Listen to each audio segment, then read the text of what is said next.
Ito pala yung loop ni Arvin. Ito yung mga ibon niya mga kalapatids. May bibi pa oh.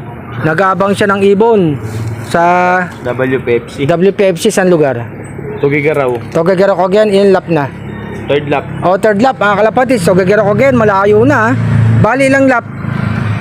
Ano yun eh, 5 lap. 5 lap pala. Tugigaraw, malayo na yun mga kalapatids ha. Apari na, ayun malayo.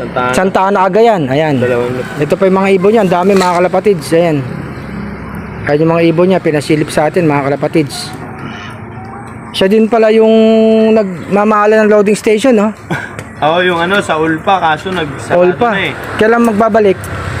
Wala na, di na magbubukas ulit eh. Yung ano na lang, ARPCI. ARPCI, isang loading station nun. Dito na lang, dito na. Ah, dito pala, loading station. Kailan kaya magsisimula? Pagkatapos na itong summer. Pagtapos na ng summer na makapamasyal tayo dito, makapag-vlog tayo, makapagbagsak tayo dito ng konting patoka, vitamin, calcium lactate, tsaka konting kas. Ayan, sana mo yung ibon mo. Anong oras ba binitawan? Alas 6 eh. Ang aga, alas 6 ng umaga. Ang forecast, datingan alas 11. Kumusta naman ang weather doon? Maulan naman ba o ano? Makulimlim, ganyan no? Makulimlim nga. Sana wag nga bumuhos ang ulan para yung mga ibon ng mga binitawan sa Tugigaraw Cagayan makauwi. Ilan ibon mo dito, sir? Ha? Ilan ibon mo? Ang dami. Ano siguro yan eh?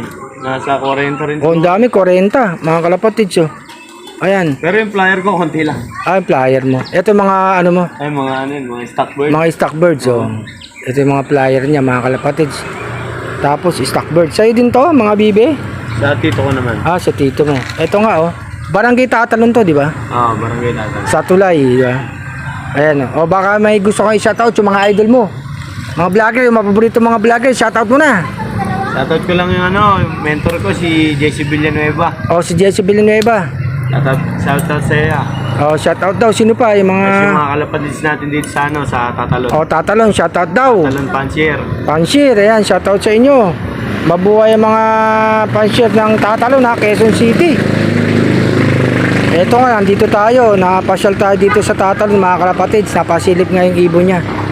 Bale, may bibigay tayo sa kanya, mga kalapatids. Eto, kaunting patuka. Yun. Ayan. Tapos, siyempre, lagi natin binibigay. Ito, kompleto. May calcium lactate na yan. Ayan. Pula puti. Ito, Pula puti. Ayan. Tapos, ito, calcium lactate yan. Multivitamin yung isa. Siyempre, konting pamerienda, mga kalapatids. Ayan. Okay, thank you, Idol. Sana nga, umano pa yung pamimigay natin. Madagdagan pa, mga kalapatids. Kaya support na kay Arcelo pa. Puro tayo dyan kay Arcelo. Salamat sa mga sumusuporta sa atin, ha. Huwag kayong mag-alala. Yung mga ibang gustong papuntahin tayo sa mga lop niya, yung mga sa probinsya, mapupuntahan din natin yung mga kalapatids. Support lang lagi kay Arcelo. Maraming salamat sa suporta nyo. Nag-aantay tayo ngayon. Sana Nag-aantay ng ibon si Sir. Sana making ibon niya. Yung weather, makulimlim, madilim. Ayan. Good luck sa ibon mo, Sir. Sana makauwi yung ibon mo. Salamat po.